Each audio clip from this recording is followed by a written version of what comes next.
stand clear of the doors. Por favor, manténganse alejado de las puertas. To those guests who've just joined us, welcome. Our next stop is the Magic Kingdom. For those of you standing, please hold on to the handrails throughout our journey and stay clear of the door. Stay clear of the door.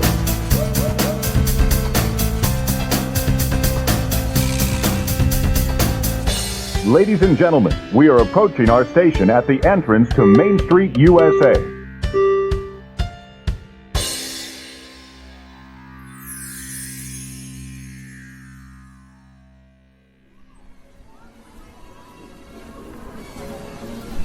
Welcome aboard the Monday Morning Monorail podcast.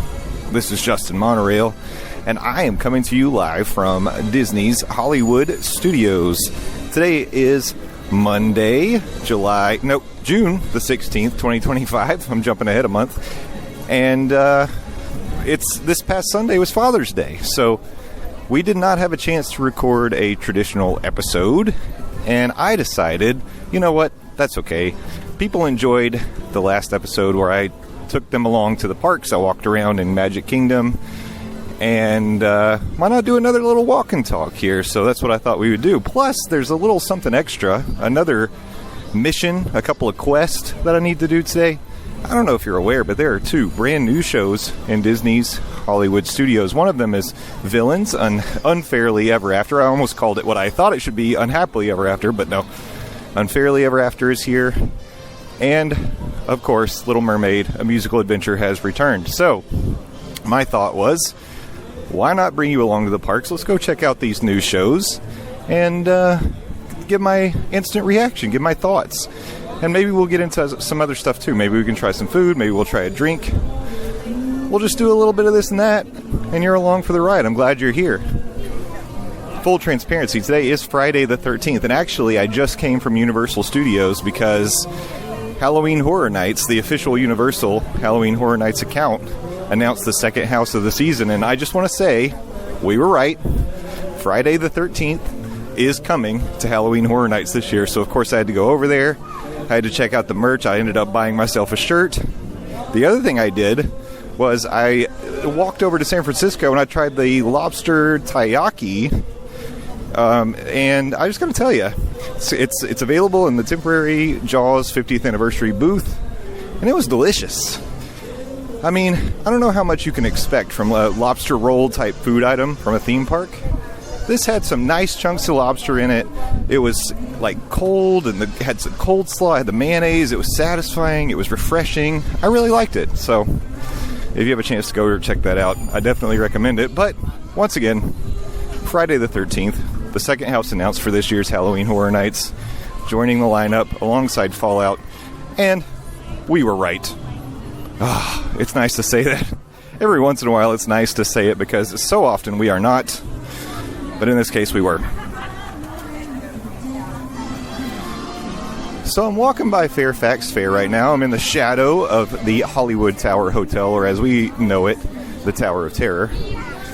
I'm considering trying either a little snack or maybe a drink from here. They have a special couple of items. They've got an Enchanted Rose, which is a dark chocolate mousse with a taste of black currant, and Morello cherry chocolate shortbread cookie, whipped cookies and cream fluff, and gilded chocolate covered cacao nibs, or Bell Cup of Enchantment, cranberry and Minute Maid passion fruit orange guava juice. You know what that is. Pog, topped with yellow shimmer, strawberry boba pearls. That sounds very sweet, but I think I may just end up getting a beer, if I'm being honest. Alright, I'm going to grab a little something to drink. I'm going to check out the show times, and I'll be right back with you. Thanks for joining me today. I'm excited to check out these new shows. Let's do it. So I just noticed that also available in conjunction with the release of the Lilo and Stitch live-action film is a special drink, the Hawaiian roller coaster ride. It's Dole pineapple juice and white cranberry juice with a splash of blue curacao syrup topped with a flower. It looks like one of those like hibiscus, like edible flowers. I don't know if you're supposed to eat them. I think I've eaten them before. But it looks refreshing. I went with the Kona Big Wave. Just waiting on my beer.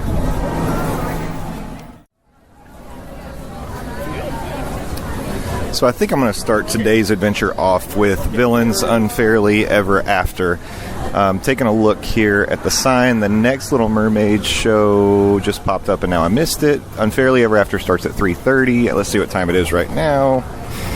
It is currently 3:28, so I don't think I'm going to make that one. But then there's one at 4. So it looks like we'll probably be hitting the one at 4. That's alright.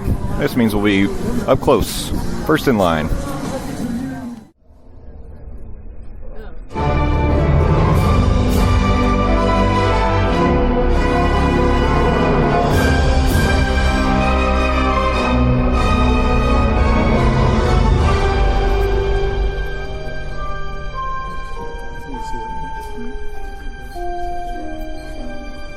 Magic mirror on the wall.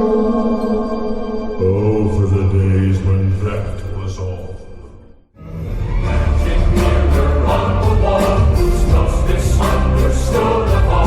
But I can't judge, I just reflect. So what you see is what you get.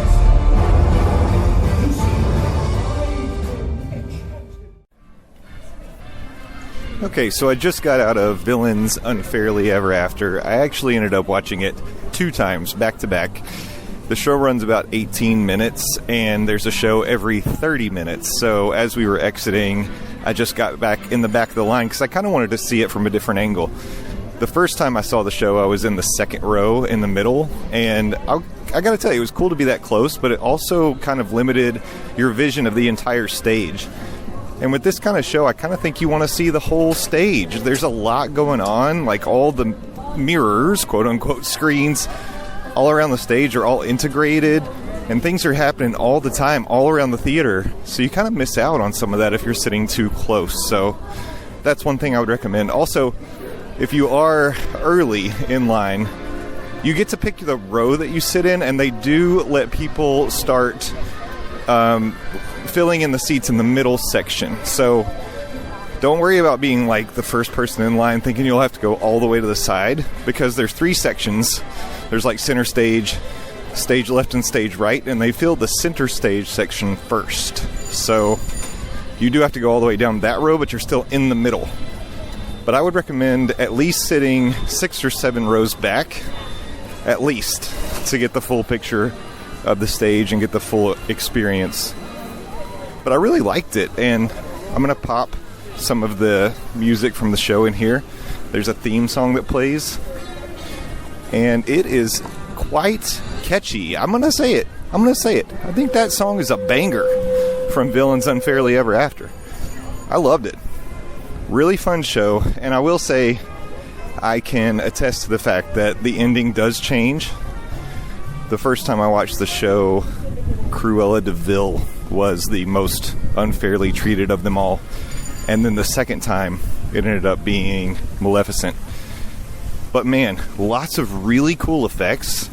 Lots of things to see. It's really engaging. The screens are very, very clear and high definition. I mean, at one point, you get to see Hades make an appearance, Jafar makes an appearance, and so does the Evil Queen, among others. But they look very clear. I mean, it's pretty believable that if you just glanced up, you might think they were actually on stage. So I don't want to spoil everything from that show, but I just gotta say, like, it was rewatchable. I enjoyed it the second time. It was really, really good. So go check it out. It has a pretty big capacity, and they have totally transformed that building. The seats are nice. The theater's nice.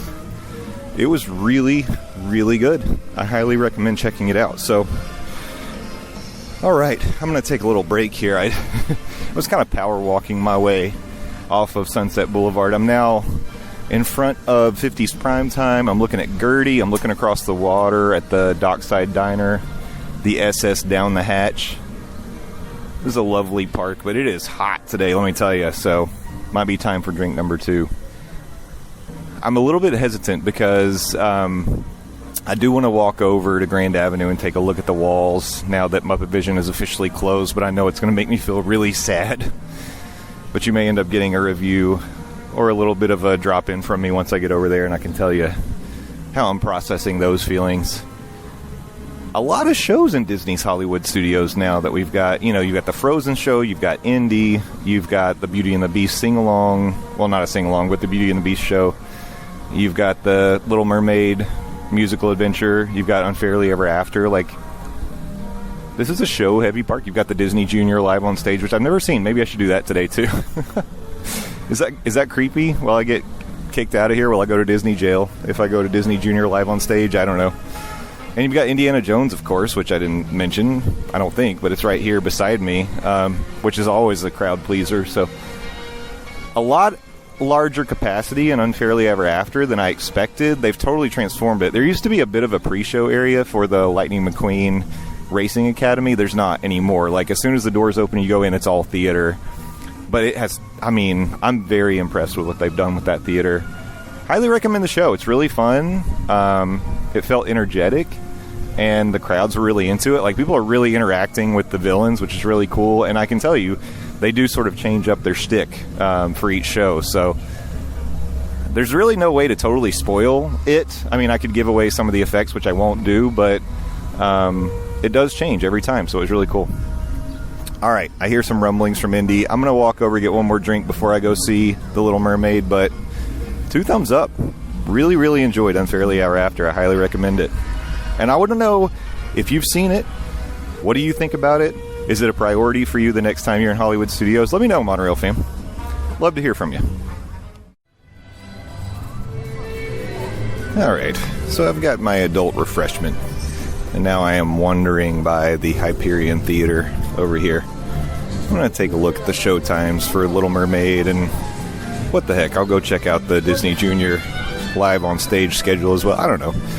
It's 5 o'clock now, so that might be over. I don't know if they stopped doing that earlier since it's a kid's show, but we'll check it out. But man, it's hot today, but it's not super busy right now in the park. At least it just doesn't really feel that way. Maybe these new shows opening up are spreading the crowds out a little bit more, which is something that we desperately needed in this park, I think. You got to have those people eaters. And that villain show is very, very popular right now. Both shows that I went to, I guess it was the 4 o'clock and the 4:30, were totally full. So that's something to keep in mind if you do want to see it. I guess I would recommend getting over there so you can make sure you get the seat you want, maybe 20 minutes early before the show time, 20, 15. That'd probably be all right. But just make sure you're planning ahead, thinking ahead, scheduling, and getting over there before showtime. And they start promptly on time, and it's an 18-minute show. Like I said, it ends in 18 minutes, and then you're out. It's really, really good, though. I am heading over towards the animation courtyard right now. I'm walking in front of Mickey and Minnie's Runaway Railway, and I'll tell you, if the line for that isn't too bad, I might hop on that later. I love that ride. I love the Great Movie Ride, but I really love Mickey and Minnie's Runaway Railway. I think it's a worthy replacement. It belongs in that Chinese theater. I think it's really cool. And I really enjoy it. I think it's very cute. Even though it does utilize a lot of screens. There's enough practical stuff, I guess, but like, I give Universal a hard time about having like a lot of screen rides sometimes, but I don't know. I like the way they use them there. We are walking by the Hollywood Brown Derby on my right and heading up to the Little Mermaid musical adventure in Animation Courtyard. Of course, as you go under this archway, you can take a left. You go towards Toy Story Land. I should go over there and look at the shades at Woody's Lunchbox. I might check that out. I haven't seen that in person yet, so probably be a good thing to do. Star Wars Launch Bay is still around, sitting here in front of me. Okay. The next show is at 5:20, so I think I should probably get in line. I'm going to do that because there's already a line. So I'm going to do that now. And we're going to check this show out. I'm excited. I will report back afterwards. Hello, Mermaid. I'm pleased to announce that the seas are once again in our favor.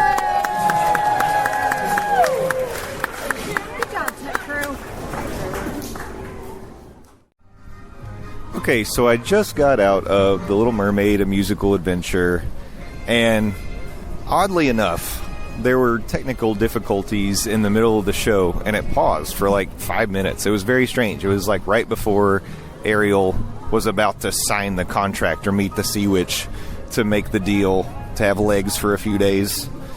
And it just stopped.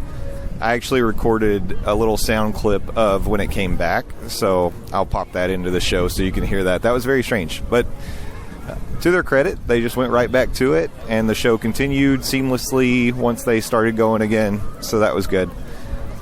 And I just want to say, having seen the former Little Mermaid musical show, there are things I like about this one. There are things I like better about the old one. I don't know. There were some trade-offs that were made.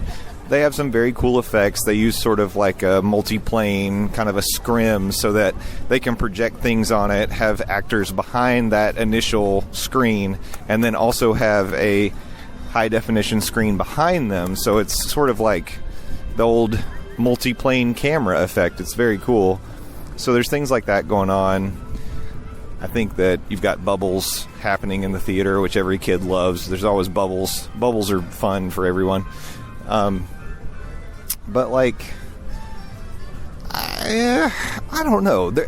I think what it is this might just be me being an old grumpy curmudgeon or something, that I really enjoyed some of the kitsch of the old show. Like, the lasers are gone. What happened to the lasers? Why couldn't we add lasers in this show? I mean, they were dated by the time the old show was happening, but we still had lasers happening in the theater, and it was fun. It doesn't rain on you anymore. I don't know. Some people might think that's a good thing. Some people might think it's bad. But, yeah, no rain. But there's still puppet characters, puppet actors that happen during the show, which is nice. Still live singing, so that's good. I don't know. I'm not sure. I don't know if I'd call this an upgrade over the old show. It's more of a lateral move. They took some things away, they added some things. Maybe this one is a little more easy to operate, although from my experience just now, I would say that was counter to that, argument, considering there was a break in the middle of the show. Also, I talked earlier about how the villains unfairly ever after show was pretty popular. It was packed the 2 times that I went to it.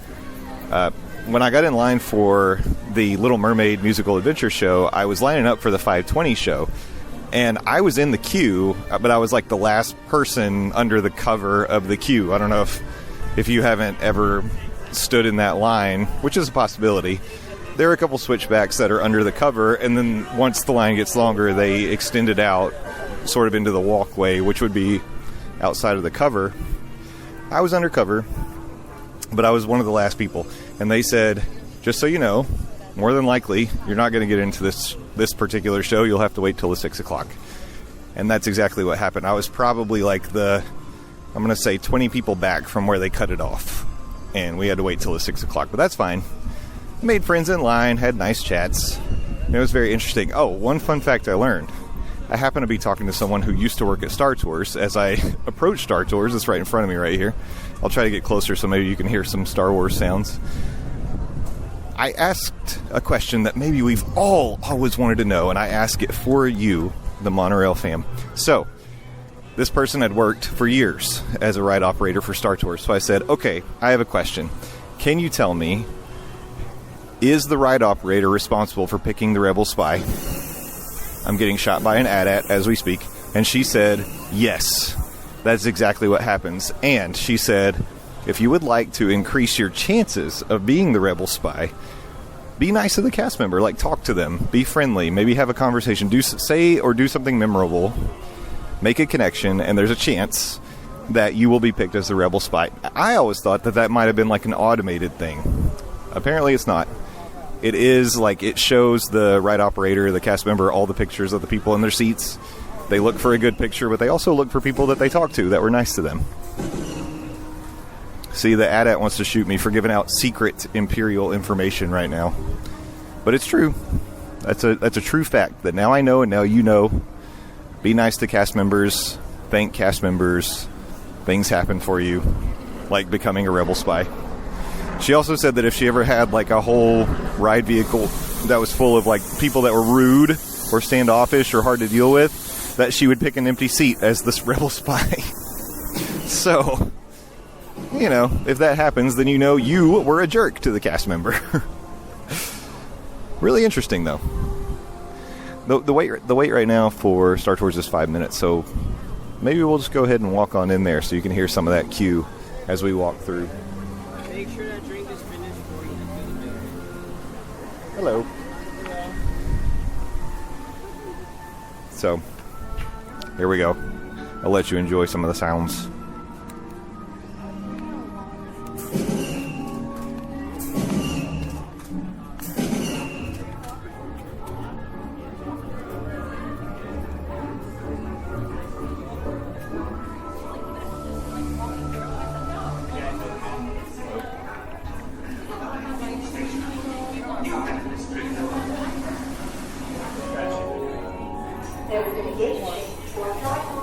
We should employ these tips that I just learned and see if I can be the rebel spy this time. I'll give it a shot. I'll try to...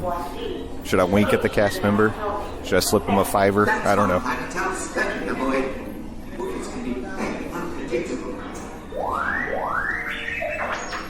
What is it now? Don't get technical with me. What pressure? The fuel pressure. Why didn't you say so the first place? Let me check. I am getting a lot of time here.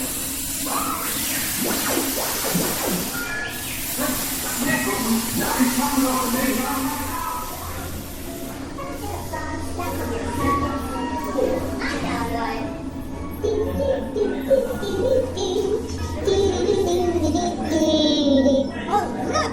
A flashlight. Yeah, always good to have one of those. And you think about that next time.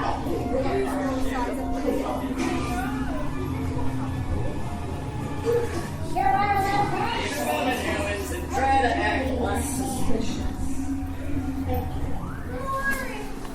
Oh, here's travelers.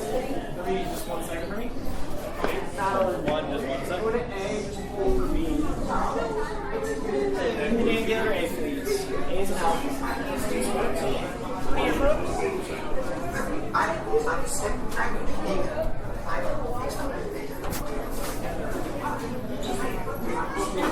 One. Go ahead all the way down. We're down this way.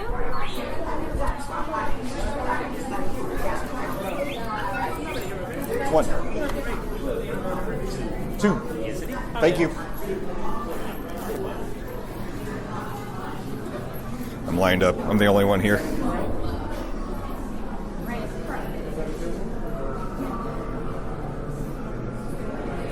I'll give you an update after. So I'm sad to say it didn't work. There were cute kids that were in the ride vehicle with me, and I think that they got preference over me. Although I think I'm a pretty cute kid, but I'm not going to beat out any cute kids for being a rebel spy on Star Tours. I can tell you that. But now I am in Batuu. I'm standing in front of the A-Wing right now, if you can kind of hear some of the sounds around me. And I'm just going to give some thoughts on the two shows. So, Villains Unfairly Ever After, I think my rating is going to be a little bit biased because I like the fact that it's a whole new show and they're trying something with it. They're doing some new things, and it feels like they put money into that theater. It feels like they put money into the effects, and I gotta say, it feels more permanent than I thought it would. It's really, really good. I would give that one, I'd give it like an 8 out of 10. For Little Mermaid, though, the musical adventure, it felt like we were just sort of reheating an old classic. We're getting messages here at the A-Wing. And not that, like, you know, old stuff is bad and we shouldn't bring it back or whatever, but, like, I don't know. I think I expected a little more from it. And I just thought it was okay. Now, Ariel was great. Wonderful singer, wonderful actress. I think some of the effects were really cool. But I feel like I could skip that show. I would skip that one before I would skip Villains. if I was telling people they only have time to see one of the two, I would direct them to go see Villains over Little Mermaid, for sure. There's some cute stuff. Kids are going to like it. I mean, it's good. It's not terrible. It's a Disney show. It's still like a high-quality show, but like, I just think that's the way I would lean between the two. I would give Little Mermaid maybe, I'm going to give it a 6 out of 10. Maybe 6.5. Seems a little harsh, but that's what I'm thinking. All right, you can walk with me a little bit more. I'm going to walk over towards Toy Story Land. I'm going to be checking out Woody's Lunchbox. The sun is now starting to droop low on the horizon, so shade is not necessarily as imperative as it used to be, but I want to check that out over there, get some pictures of it. I'm sure that I'll have things that I'll be posting from today's adventure, so make sure you're following us at Morning Monorail on Instagram and TikTok, and join the Monday Morning Monorail fam on Facebook and all of those things, so you can stay connected and you can see. You know, it's nice to hear us. We have great voices, I admit that, but it's also nice to see our beautiful faces and get pictures of our adventures and things as well, and see the videos, all kinds of things. So we'd love for you to do that. Check out all the social medias. Steffers is Adventures with Steffers on all the things. Landon is THEDOZ on Blue Sky. And, you know, he's a radio guy. He's on News Talk 98.7 in Knoxville, Tennessee. NewsTalk987.com. You can stream it. But for now, I think that's going to be an episode. I hope you all enjoyed coming along with me to Hollywood Studios today. This has been pretty fun. Right now I'm debating whether or not I should eat real quick and go over to Magic Kingdom, because it seems like it's kind of low crowds. And I'd get a couple hours in, be able to ride a couple of things before it closes down. Maybe possibly watch the fireworks. I haven't done that in a while. I don't know. We'll see. We'll see where the night takes us. But no matter where your night and your week takes you, I hope you will be back with me next week. Back with Landon, back with Steffers, back with the Monday Morning Monorail podcast. We love you all so much. Have a great week. I hope that you are taking care of yourself. I hope that if you're a dad, you were taken care of. I hope you took care of your dads. All the dads out there this past weekend. Shouts out to dads like Darth Vader, Han Solo. Great dads, setting a great example for all the dads out there. I don't know what else to say about that. All right. We'll talk to you all next week. Bye-bye. All right, so I just wanted to drop in for a quick second because I did go over to Woody's Lunchbox and I checked out the covered seating area. I had the barbecue brisket sandwich on toast with the tomato soup that you can dip it in, which is whatever. It's fine. It's good for dipping. It's not great for eating on its own. But I just wanted to say they are not currently monitoring the people that are going in to look for tables over there. And it is a disaster. It's a mess. There were like families with small kids wandering around with their food. They couldn't find a table. Slinky's launching right now. There was a whole situation where, you know, multiple people were just kind of taking tables. They didn't have food. They're just hanging out. And that's the way that it used to be, and then they started monitoring, and then it wasn't so bad. So it's gotten bad again. That was a mess. So I don't know what you do about that. I mean, it seemed like they were trying to address it for a while. I don't know why they stopped. But anyway, the only reason I'm saying this is you need to be aware of that. If it's a busy time, like a, you know, dinner time around 6, 7 o'clock, lunchtime, noon, 1 o'clock, whatever, you're going to have a hard time finding seats, especially in the shade. I'd say only about 40% of the seating area is covered. The rest of them, there's some umbrellas, but otherwise, it's every man for themselves, every man, every woman, every dreamer for themselves over there, every toy, I guess I should say, in Toy Story Land. So, anyway, that's the update. Slinky's launching, and I'm blasted out of here. Bye-bye.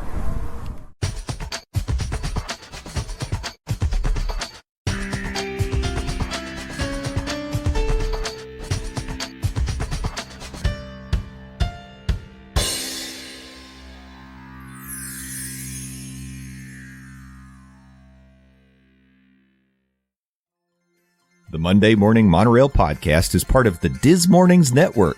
Visit DizMornings.com for Walt Disney World news, rumors, trip planning advice, and our blog. You can also visit our merch shop and look good when you're traveling to the parks. Don't forget, if you're looking to book a vacation, you can fill out a form on the DizMornings.com website, and Nate or Steffers will reach out and help you get a great deal and take the stress away from booking your next trip to Walt Disney World, Universal, or beyond. Again, visit DizMornings.com for all your Monday Morning Monorail and Diz Mornings needs.